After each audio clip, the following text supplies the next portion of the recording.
নমস্কার, জি 24 ঘন্টা news room থেকে আপনার সঙ্গে রয়েছি আমি শুক্লা। শুরুতে যে খবরের দিকে নজর রাখতে হচ্ছে, কলকাতায় পাকড়াও 3 জন দুষ্কৃতী, রাজস্থানে খুনের ঘটনা এবং সেই খুনের ঘটনার একেবারে সিসিটিভি ফুটেজ। 7ই অক্টোবর জিমে গিয়ে দুষ্কৃতীরা ঠিক কি করেছিল সেই হাড় হিম করা ফুটেজ এই মুহূর্তে আপনারা দেখতে পাচ্ছেন।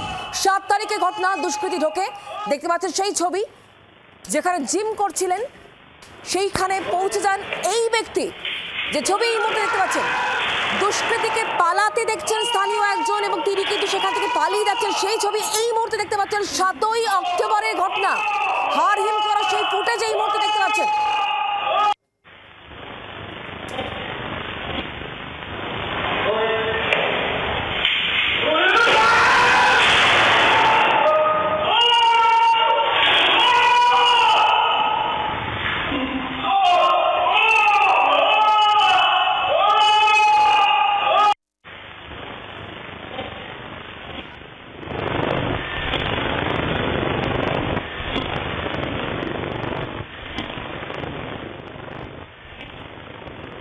যখন দুষ্কৃতী ঢোকে এবং গুলি করে, ঠিক গুলি করার মুহূর্তের ছবি এই মুহূর্তে দেখতে পাচ্ছেন শুধুমাত্র জি 24 ঘন্টায়। জিম করতে সকলে ব্যস্ত এবং যে ব্যবসায়ীকে লক্ষ্য করে গুলি করা হয় সেখানে পৌঁছে যায় সেই দুষ্কৃতী এবং তারপর গুলি করে সেখান থেকে মুহূর্তের মধ্যে চম্পট দিচ্ছে। দেখতে পাচ্ছেন সেই ছবি এই মুহূর্তে, সেই ছবি দেখাচ্ছি জি 24 ঘন্টা এক্সক্লুসিভ।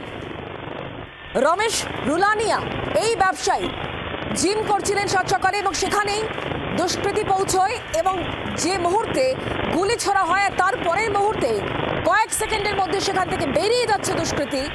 ভয়ে একজন সেখান থেকে চলে আসছে, সেটাও কিন্তু ধরা পড়েছে।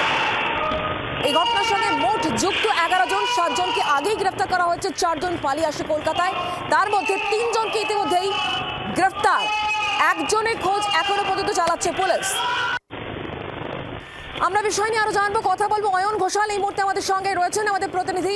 অয়ন, আমরা সেই ছবি দেখাচ্ছি জি 24 ঘন্টার 7ই অক্টোবর ঠিক কি ঘটেছিল, কিভাবে জীবন ভেতরে দুষ্কৃতী ঢোকে এবং তারপর যে হাড় হিম করা ঘটনা, গুলি চালানো এবং সেখান থেকে পালিয়ে আসে দুষ্কৃতী।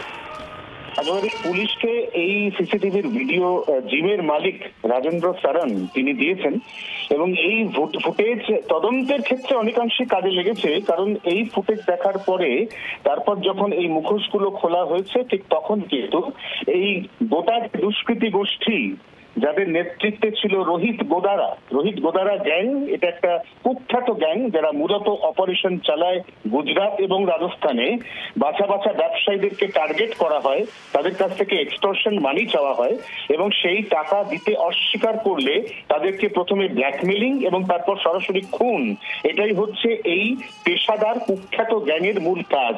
এবং এই যে সিসিটিভি ফুটেজ, এই সূত্র ধরে 11 জনকে পুলিশ লোকেট করতে পারে, যে 11 জনের মধ্যে 7 জনকে আগে গ্রেফতার করা হয়েছিল, পড়েছিল বাকি 4 জন, তার মধ্যে 3 জনকে গতকাল কলকাতা থেকে গ্রেফতার করা হয়েছে। এখনো পর্যন্ত মূল অভিযুক্ত ফেরার এবং মূল অভিযুক্তকে ধরার সঙ্গে সঙ্গে এই ঘটনা তার কিনারা করে ফেলা যাবে। এই সিসিটিভি ফুটেজ অত্যন্ত চাঞ্চল্যকর, কার্যত হাড়হিম সিসিটিভি ফুটেজ, যে ফুটেজ এই মুহূর্তে তোমার মাধ্যমে দেখছেন জি 24 ঘন্টার দর্শকরা। একদমই সেই ছবি এই মুহূর্তে আপনারা দেখতে পাচ্ছেন।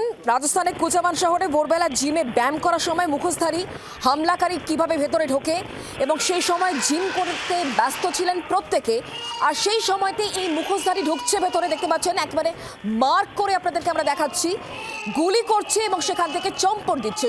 11 জন যারা মূল অভিযুক্ত এই ঘটনার সঙ্গে যারা যুক্ত, 11 জন দুষ্কৃতীর মধ্যে 7 জনকে আগেই গ্রেফতার করা হয়, 4 জন পালিয়ে আসে, তার মধ্যে 3 জনকে ইতিমধ্যেই পাকড়াও করা সম্ভব হয়েছে।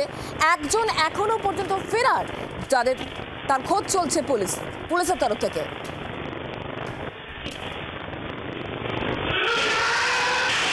এই গোটা ঘটনার পর স্থানীয় কাউন্সিলরের বক্তব্য পাওয়া গিয়েছে, তার বক্তব্য কি শোনাবো। এই হচ্ছিল ক্লাস্টারের মধ্যে, আমি খবর পেয়ে সঙ্গে সঙ্গে চলে আসি। পুলিশের কাছ থেকে জানতে পারলাম ফুলবাগান থানার পুলিশ মানে এদের পিছে পিছে ধাওয়া করেছিল, ধাওয়া করে সল্টলেকের মধ্যে ঢুকে গেছিল, আমাদের থেকে এই পার্টটা ঢুকে গেছিল। আর এখানে একজনই ঢুকেছিল, 2 জন মনে হয় অ্যারেস্ট ছিল ভিতরে, একজনই ঢুকে গেছিল।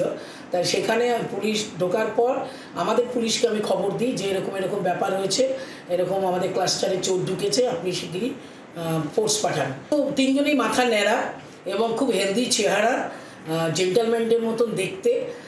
তারা 3 জনেই অ্যারেস্ট হয়েছে এবং আমাদের এখান থেকে একজন অ্যারেস্ট করা হয়েছে। যে অভিজাত আবাসনে দুষ্কৃতীরা এসে লুকিয়েছিল, আত্মগোপন করেছিল, যেখান থেকে পাকড়াও করে পুলিশ, সেই আবাসনের সেক্রেটারি বক্তব্য কি শোনাবো। আজকে পুলিশ প্রশাসনকে আমি অসংখ্য ধন্যবাদ জানাবো। তারা সঙ্গে সঙ্গে এই স্টেপটা নেওয়ার জন্য এবং এদের ধরার জন্য। তবু আমরা আবাসিকরা আমরা একটা নিরাপত্তাটার একটা ভাবনার একটা চিন্তাভাবনার মধ্যে পড়ে যাচ্ছি, কারণ এই ধরনের ঘটনা আমাদের এখানে আগে কোনোদিনও ঘটেনি, যার জন্য আমরা একটু আতঙ্কিত হয়ে যাচ্ছি।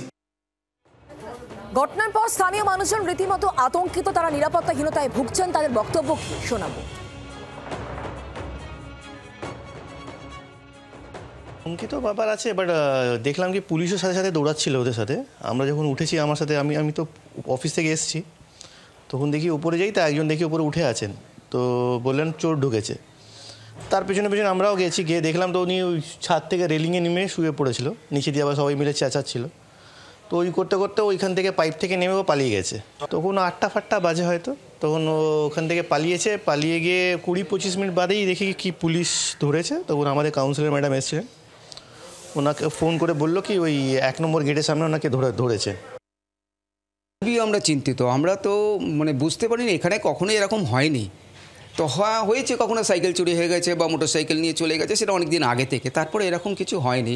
তো হঠাৎ করে এই ঘটনাটা হয়ে যাবার আমরা মোটামুটি আতঙ্কিত হয়ে পড়েছি যে এরপরে আর কি হতে পারে বা কি হবে, সেটা তো আমরা এখনই প্রেডিক্ট করতে পারছি না। একটা সেফটি, একটা সিকিউরিটির ব্যাপারও একটা মনের মধ্যে যাচ্ছে। সিকিউরিটি সেফটি এটা তো একটা বিরাট বড় কনসার্ন, কারণ আমরা দেখুন সবসময় যে মানে থাকি তাও না, কখনো তালা বন্ধ করে বাইরে যাচ্ছি। বয়স্ক লোকেরা থাকেন, তারা কতটা এটা রেজিস্ট করতে পারবেন সেটাও ব্যাপার আছে। বাংলার আওয়াজ, বাঙালির আবেগ, জি 24 ঘন্টা।